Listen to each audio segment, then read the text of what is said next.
जय श्री कृष्णा, राधे राधे। भगतजनों, श्री कृष्ण दीवानी चैनल में आपका हार्दिक स्वागत है। आज मैं आपको पद्म पुराण के अध्याय 15 की कथा सुनाने जा रही हूँ। आज के अध्याय की इस कथा में हम पुष्कर क्षेत्र में ब्रह्मा जी का यज्ञ और सरस्वती का प्रकाट्य, आज हम इस पावन कथा का रसपान करेंगे। आषाढ़ मास में शिव पुराण की कथा और पद्म पुराण की कथा सुनना अत्यंत ही पुण्यदायी कर्म है। इससे भगवान शिव और भगवान विष्णु अत्यंत ही प्रसन्न होते हैं। आषाढ़ मास में भगवान शिव और भगवान विष्णु की पूजा करने का विशेष विधान है। आइए अब हम कथा सुनते हैं। सब बोलिए विष्णु भगवान की जय, पद्म पुराण की जय। भीष्म जी ने कहा, हे ब्राह्मण, आपके मुख से यह सब प्रसंग मैंने सुना। अब पुष्कर क्षेत्र में जो ब्रह्मा जी का यज्ञ हुआ था, आप उसका वृतांत सुनाइए, क्योंकि इसका श्रवण करने से मेरे शरीर और मन की शुद्धि होगी। तब पुलस्त्य जी ने कहा कि हे राजन, भगवान ब्रह्मा जी पुष्कर क्षेत्र में जब यज्ञ कर रहे थे, उस समय जो जो बातें हुई उन्हें तुम्हें बतलाता हूँ, सुनो। पितामह का यज्ञ आदि कृत युग में प्रारंभ हुआ था। उस समय मरीचि, अंगीरा, मैं, पुलह, क्रतु और प्रजापति दक्ष ने ब्रह्मा जी के पास जाकर उनके चरणों में मस्तक झुकाया। धाता, अर्यमा, सविता, वरुण, अंश, भग, इंद्र, विवस्वान, पुषा, त्वष्टा, मित्र और प्रजन्य आदि 12 आदित्य भी वहां पर उपस्थित होकर अपने जाज्वल्यमान तेज से प्रकाशित हो रहे थे। इन देवेश्वरों ने भी पितामह को प्रणाम किया।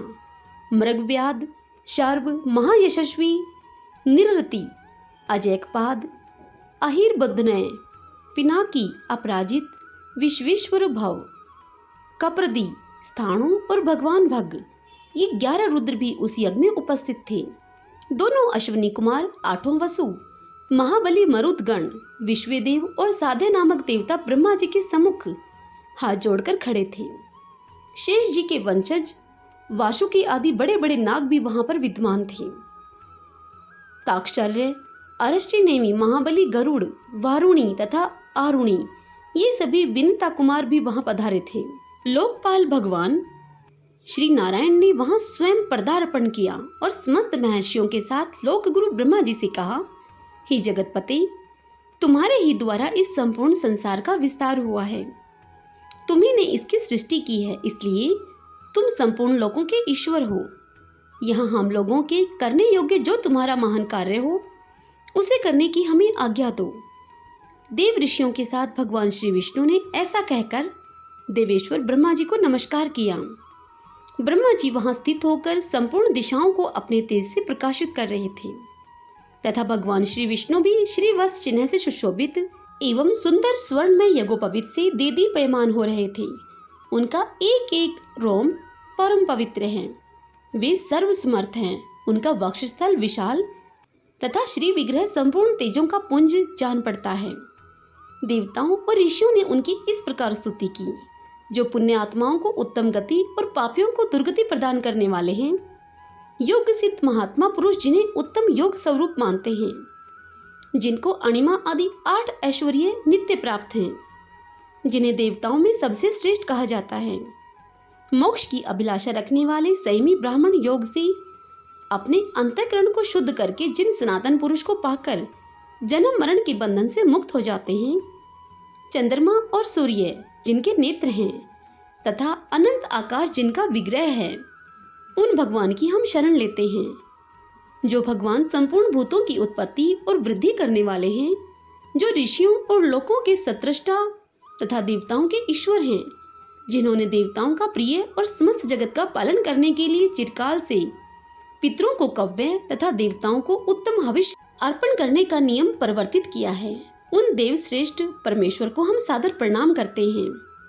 तदंतर वृद्ध एवं बुद्धिमान देवता भगवान श्री ब्रह्मा जी यज्ञशाला में लोकपालक श्री विष्णु भगवान के साथ बैठकर शोभा पाने लगे। वह यज्ञ मंडप धन आदि सामग्रियों और ऋत्विजों से भरा था।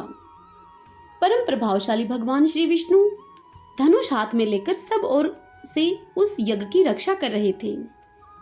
दैत्य और दानवों के सरदार तथा राक्षसों के समुदाय भी वहां पर उपस्थित थे। यज्ञ विद्या, वेद विद्या तथा पद और कर्म का ज्ञान रखने वाले महर्षियों के वेद घोष से सारी सभा गूंज उठी।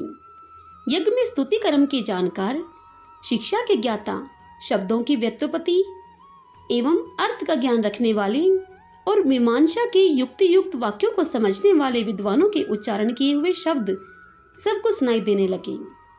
इतिहास और पुराणों के ज्ञाता नाना प्रकार के विज्ञान को जानते हुए फिर भी वह मौन रहने वाले, संयमी तथा उत्तम व्रत का पालन करने वाले विद्वानों ने वहां उपस्थित होकर जप और होम में लगे हुए मुख्य मुख्य ब्राह्मणों को देखा। देवता और असुरों के गुरु लोक पितामह ब्रह्मा जी उस यज्ञ भूमि में विराजमान थे। सुर और असुर दोनों ही उनकी सेवा में खड़े थे। प्रजापति गण, दक्ष, वशिष्ठ, पुलह, मरीचि, अंगिरा, भृगु, अत्रि, गौतम तथा नारद, ये सब लोग वहां भगवान ब्रह्मा जी की उपासना करते थे। आकाश, वायु, तेज, जल, पृथ्वी, शब्द, स्पर्श, रूप, रस, गंध, ऋग्वेद, यजुर्वेद, सामवेद, अर्थवेद, व्याकरण, छंद शास्त्र, निरोक्त, कल्प, शिक्षा, आयुर्वेद, धनुर्वेद, मीमांसा, गणित, गज विद्या, अश्व विद्या और इतिहास, इन सभी अंगोपांगों से विभूषित संपूर्ण वेद भी मूर्तिमान होकर ओंकार युक्त महात्मा ब्रह्मा जी की उपासना करते थे। न्याय, क्रतु, संकल्प, प्राण तथा अर्थ, धर्म, काम, हर्ष, शुक्र, बृहस्पति, संवर्त, बुध, शनिश्चर, राहु, समस्त ग्रह, मरुदगण, विश्वकर्मा, पितृगण, सूर्य तथा चंद्रमा भी ब्रह्मा जी की सेवा में उपस्थित थे। दुर्गम कष्ट से तारने वाली गायत्री, समस्त वेद शास्त्र, यम, नियम, संपूर्ण अक्षर, लक्षण, भाष्य तथा सब शास्त्र देह धारण करके वहां विद्यमान थे। क्षण, लव, मुहूर्त, दिन, रात्रि, पक्ष, मास और संपूर्ण ऋतुएं अर्थात इनके देवता महात्मा ब्रह्मा जी की उपासना करते थे। इनके सिवा अन्यान्य श्रेष्ठ देवियां ह्रीं, कीर्ति, धुति, प्रभा, धृति, क्षमा, भूति, नीति, विद्या, मति, श्रुति, स्मृति, कांति, शांति, पुष्टि, क्रिया, नाच गान में कुशल समस्त दिव्य अप्सराएं तथा संपूर्ण देव माताएं भी वहां ब्रह्मा जी की सेवा में उपस्थित थीं।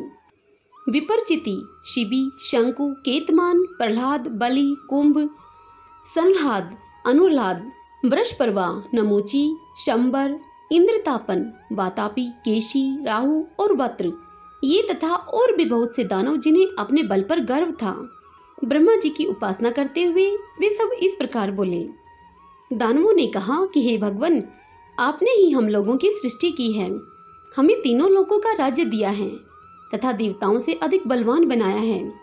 हे पितामह, आपके इस यज्ञ में हम लोग कौन सा कार्य करें? हम स्वयं ही कर्तव्य का निर्णय करने में समर्थ हैं। अदिति के गर्भ से पैदा हुए इन बेचारे देवताओं से क्या काम होगा? ये तो सदा हमारे द्वारा मारे जाते हैं और अपमानित होते रहते हैं। फिर भी आप तो हम सबके ही पितामह हैं, अतः देवताओं को भी साथ में लेकर यज्ञ पूर्ण कीजिए। यज्ञ समाप्त होने पर राजा लक्ष्मी के विषय में हमारा देवताओं के साथ फिर विरोध होगा, इसमें तनिक भी संदेह नहीं है, किंतु इस समय हम चुपचाप इस यज्ञ को देखेंगे, देवताओं के साथ युद्ध नहीं छेड़ेंगे। पुलसत्य जी कहते हैं कि दानवों के ये गर्व युक्त वचन सुनकर इंद्र सहित महायशस्वी भगवान श्री विष्णु ने शंकर जी से कहा। भगवान श्री विष्णु बोले, हे प्रभु, पितामह के यज्ञ में प्रधान प्रधान दानव आए हैं। ब्रह्मा जी ने इनको भी इस यज्ञ में आमंत्रित किया है। ये सब लोग इसमें विघ्न डालने का प्रयत्न अवश्य कर रहे हैं, परंतु जब तक यज्ञ समाप्त न हो जाए तब तक इन लोगों को क्षमा करना चाहिए। इस यज्ञ के समाप्त हो जाने पर देवताओं को दानवों के साथ युद्ध करना होगा। इस समय आपको ऐसा यत्न करना चाहिए जिससे कि पृथ्वी पर से दानवों का नामो निशान मिट जाए। आपको मेरे साथ रहकर इंद्र की विजय के लिए प्रयत्न करना उचित है। इन दानवों का धन लेकर राहगीरों, ब्राह्मणों तथा दुखी मनुष्यों में बांट दें। भगवान श्री विष्णु की यह बात सुनकर ब्रह्मा जी ने कहा कि हे भगवान, आपकी बात सुनकर ये दानव कुपित हो सकते हैं, किंतु इस समय इन्हें क्रोध दिलाना आपको भी अभिष्ट न होगा, अतः रुद्र एवं अन्य देवताओं के साथ आपको क्षमा करना चाहिए इन्हें। सतयुग के अंत में जब यह यज्ञ समाप्त हो जाएगा, उस समय मैं आप लोगों को तथा इन दानवों को विदा कर दूंगा। उसी समय आप सब लोग संधि या विग्रह जो उचित हो वह कीजिएगा। पुलसत्य जी कहते हैं कि तदंतर भगवान ब्रह्मा जी ने पुनः उन दानवों से कहा कि तुम्हें देवताओं के साथ किसी प्रकार विरोध नहीं करना चाहिए। इस समय तुम सब लोग परस्पर मित्रता से रहकर मेरा कार्य संपन्न करो। तब दानवों ने कहा, हे पितामह, आपके प्रत्येक आदेश का हम लोग पालन करेंगे। देवता हमारे छोटे भाई हैं, अतः उन्हें हमारी ओर से कोई भय नहीं है। दानवों की इस बात को सुनकर ब्रह्मा जी को बड़ा संतोष हुआ। थोड़ी ही देर बाद उनके यज्ञ का वृत्तांत सुनकर ऋषियों का एक समुदाय वहां आ पहुंचा। भगवान श्री विष्णु ने उनका पूजन किया। पिनाकधारी महादेव जी ने उन्हें आसन दिया और ब्रह्मा जी की आज्ञा से वशिष्ठ जी ने उन सबको अर्घ निवेदित करके उनका कुशल क्षेम पूछा और पुष्कर क्षेत्र में उन्हें निवास स्थान देकर कहा कि आप लोग आराम से यहीं रहें। तत्पश्चात जटा और मृग चर्म धारण करने वाले वे समस्त महर्षि ब्रह्मा जी की यज्ञ सभा को सुशोभित करने लगे। उनमें कुछ महात्मा वाल खिल्ले थे तथा कुछ लोग सप्रख्यान अर्थात एक समय के लिए हुए अन्न ग्रहण करने वाले तथा तत्व का विचार करने वाले थे। वे नाना प्रकार के नियमों में संकलन तथा वेदी पर शयन करने वाले थे। उन सभी तपस्वियों ने पुष्कर के जल में जो ही अपना मुख देखा, उसी क्षण वे अत्यंत रूपवान हो गए। फिर एक दूसरे की ओर देखकर सोचने लगे कि यह कैसी बात है। इस तीर्थ में अपने मुंह का प्रतिबिंब देखने से सबका सुंदर रूप हो गया। ऐसा विचार करके तपस्वियों ने उस तीर्थ का नाम मुख दर्शन तीर्थ रख दिया। तत्पश्चात वे नहाकर अपने अपने नियमों में लग गए। उनके गुणों की कहीं उपमा नहीं थी। हे नरश्रेष्ठ, वे सभी वनवासी मुनि वहां रहकर अत्यंत शोभा पाने लगे। उन्होंने अग्निहोत्र करके नाना प्रकार की क्रिया संपन्न की। तपस्या से उनके पाप भस्म हो चुके थे। वे सोचने लगे कि यह सरोवर सबसे श्रेष्ठ है। ऐसा विचार करके उन द्विजातियों ने उस सरोवर का श्रेष्ठ पुष्कर नाम रखा।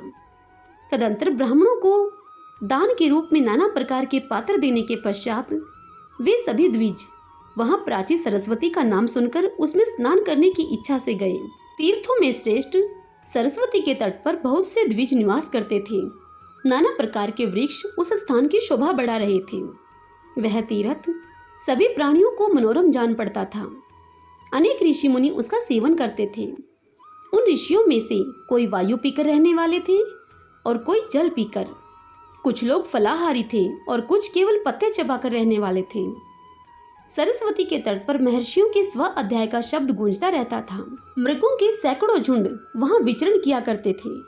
अहिंसक तथा धर्मपरायण महात्माओं से उस तीर्थ की अधिक शोभा हो रही थी। पुष्कर तीर्थ में सरस्वती नदी सुप्रभा, कांचना, प्राची, नंदा और विशाला नाम से प्रसिद्ध 5 धाराओं में प्रवाहित होती है। भूतल पर वर्तमान ब्रह्मा जी की सभा में उनके विस्तृत यज्ञ मंडप में जब द्विजापतियों का शुभागमन हो गया, देवता लोग पुण्य या वाचन और नाना प्रकार के नियमों का पालन करते हुए जब यज्ञ कार्य के संपादन में लग गए और पितामह ब्रह्मा जी यज्ञ की दीक्षा ले चुके, उस समय संपूर्ण भोगों की समृद्धि से युक्त यज्ञ के द्वारा भगवान का यजन आरंभ हुआ। हे राजेंद्र, उस यज्ञ में द्विजातियों के पास उनकी मनचाही वस्तुएं अपने आप ही उपस्थित हो जाती थीं। धर्म और अर्थ के साधन में प्रवीण पुरुष भी स्मरण करते ही वहां पर आ जाते थे। देव गंधर्व गान करने लगे, अप्सराएं नाचने लगी, दिव्य बाजे बज उठे। उस यज्ञ की समृद्धि से देवता भी संतुष्ट हो गए। मनुष्यों को तो वहां का वैभव देखकर बड़ा ही विस्मय हुआ। पुष्कर तीर्थ में जब इस प्रकार ब्रह्मा जी का यज्ञ होने लगा, उस समय ऋषियों ने संतुष्ट होकर सरस्वती का सुप्रभा नाम से आवाहन किया। पितामह का सम्मान करती हुई वेगशालिनी सरस्वती नदी को उपस्थित देखकर मुनियों को बड़ी प्रसन्नता हुई। इस प्रकार नदियों में श्रेष्ठ सरस्वती ब्रह्मा जी की सेवा तथा मनीषी मुनियों की प्रसन्नता के लिए ही पुष्कर तीर्थ में प्रकट हुई थी। जो मनुष्य सरस्वती के उत्तम तट पर अपने शरीर का परित्याग करता है तथा प्राची सरस्वती के तट पर जप करता है, वह पुनः जन्म मृत्यु को नहीं प्राप्त होता। सरस्वती के जल में डुबकी लगाने वाले को अश्वमेध यज्ञ का पूरा फल मिलता है। जो वहां नियम और उपवास के द्वारा अपने शरीर को सुखाता है, केवल जल या वायु पीकर अथवा पत्ते चबाकर तपस्या करता है, वेदी पर सोता है तथा यम और नियमों का पृथक पृथक पालन करता है, वह शुद्ध होकर ब्रह्मा जी के परम पद को प्राप्त होता है। जिन्होंने सरस्वती तीर्थ में तिल भर भी स्वर्ण का दान किया है, उनका यह दान मेरु पर्वत के दान के समान फल देने वाला है। यह बात पूर्व काल में स्वयं प्रजापति ब्रह्मा जी ने कही थी। जो मनुष्य उस तीर्थ में श्राद्ध करेंगे वे अपने कुल की 21 पीढ़ियों के साथ स्वर्गलोक में जाएंगे। वह तीर्थ पितरों को बहुत ही प्रिय है। वहां एक ही पिंड देने से उन्हें पूर्ण तृप्ति हो जाती है। वे पुष्कर तीर्थ के द्वारा उद्धार पाकर ब्रह्मलोक में पधारते हैं। उन्हें फिर अन्य भोगों की इच्छा नहीं होती। वे मोक्ष मार्ग में चले जाते हैं। अब मैं सरस्वती नदी जिस प्रकार पूर्व वाहिनी हुई वह प्रसंग तुम्हें बतलाता हूँ, सुनो। पहले की बात है, एक बार इंद्र आदि समस्त देवताओं की ओर से भगवान श्री विष्णु ने सरस्वती से कहा, हे देवी, तुम पश्चिमी समुद्र के तट पर जाओ और इस बड़वा नल को ले जाकर समुद्र में डाल दो।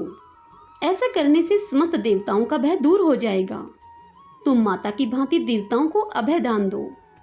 सबको उत्पन्न करने वाले भगवान श्री विष्णु की ओर से यह आदेश मिलने पर देवी सरस्वती ने कहा कि हे भगवान, मैं स्वाधीन नहीं हूँ।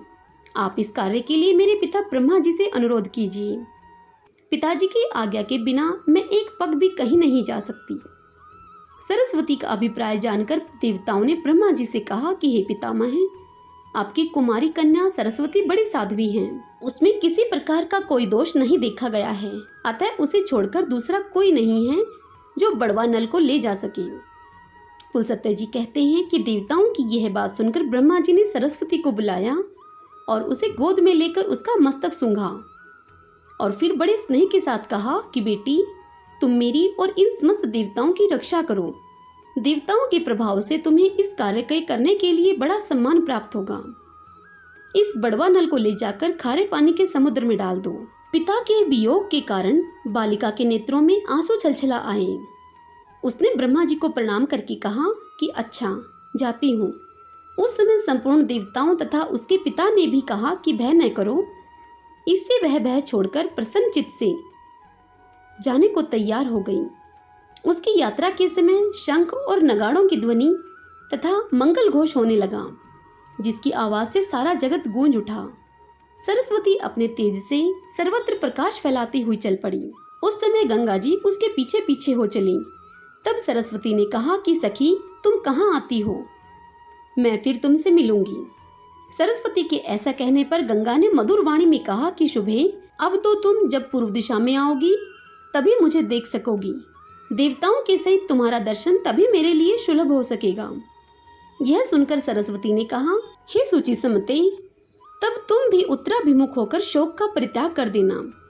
तब गंगा बोली, हे सखी, मैं उत्तराभिमुखी होने पर अधिक पवित्र मानी जाऊंगी और तुम पूर्वाभिमुखी होने पर। उत्तरवाहिनी गंगा और पूर्ववाहिनी सरस्वती में जो मनुष्य श्राद्ध और दान करेंगे वे तीनों ऋणों से मुक्त होकर मोक्ष मार्ग का आश्रय लेंगे। इसमें कोई अन्यथा विचार करने की आवश्यकता नहीं है।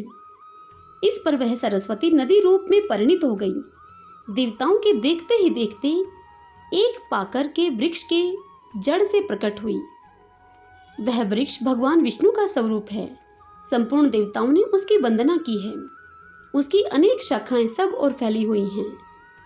वह दूसरे ब्रह्मा जी की भांति शोभा पाता है।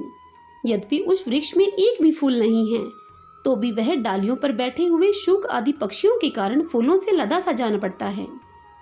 सरस्वती ने उस पाकड़ के समीप स्थित होकर देवादिदेव विष्णु से कहा कि भगवान, मुझे बड़वा अग्नि समर्पित कीजिए, मैं आपकी आज्ञा का पालन करूंगी।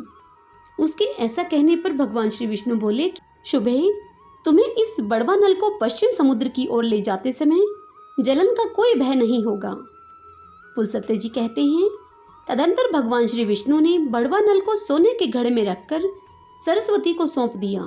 उसने उस घड़े को अपने उदर में रखकर पश्चिम की ओर प्रस्थान किया। अदृश्य गति से चलती हुई वह सरस्वती महानदी पुष्कर में जा पहुंची और ब्रह्मा जी ने जिन जिन कुंडों में हवन किया था उन सबको जल से आप्लावित करके प्रकट हुई। इस प्रकार पुष्कर क्षेत्र में परम पवित्र सरस्वती नदी का प्रादुर्भाव हुआ। जगत को जीवन दान देने वाली वायु ने भी उसका जल लेकर वहां के सब तीर्थों में डाल दिया। उस पुण्य क्षेत्र में पहुंचकर पुण्य शलीला सरस्वती मनुष्य के पापों का नाश करने के लिए स्थित हो गई। जो पुण्य आत्मा मनुष्य पुष्कर तीर्थ में विद्यमान सरस्वती का दर्शन करते हैं वे नारकीय जीवों की अधोगति का अनुभव नहीं करते। जो मनुष्य उसमें भक्ति भाव के साथ स्नान करते हैं वे ब्रह्मालोक में पहुंचकर ब्रह्मा जी के साथ आनंद का अनुभव करते हैं।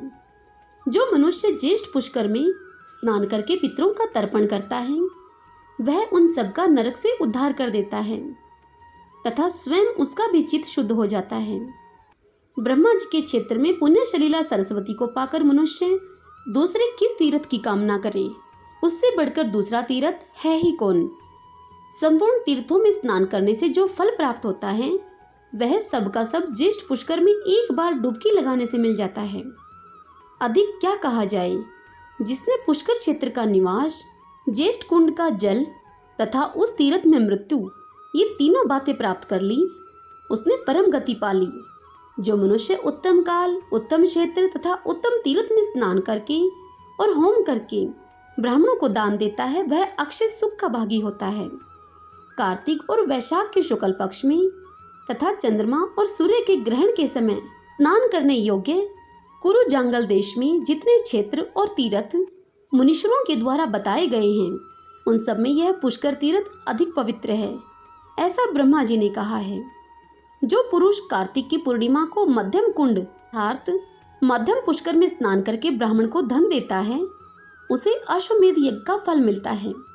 इसी प्रकार कनिष्ठ कुंड अर्थात अंतय पुष्कर में एकाग्रता पूर्वक स्नान करके जो ब्राह्मण को उत्तम अघानी का चावल दान करता है वह अग्निलोक में जाता है तथा वहां 21 पीढ़ियों के साथ रहकर श्रेष्ठ फल का उपभोग करता है। इसलिए पुरुष को उचित है कि वह पूरा फल प्रयत्न करके पुष्कर तीर्थ की प्राप्ति के लिए वहां की यात्रा करने के लिए अपना विचार स्थिर करे। मति, स्मृति, प्रज्ञा, मेधा, बुद्धि और शुभवाणी ये 6 सरस्वती के प्राय बतलाए गए हैं।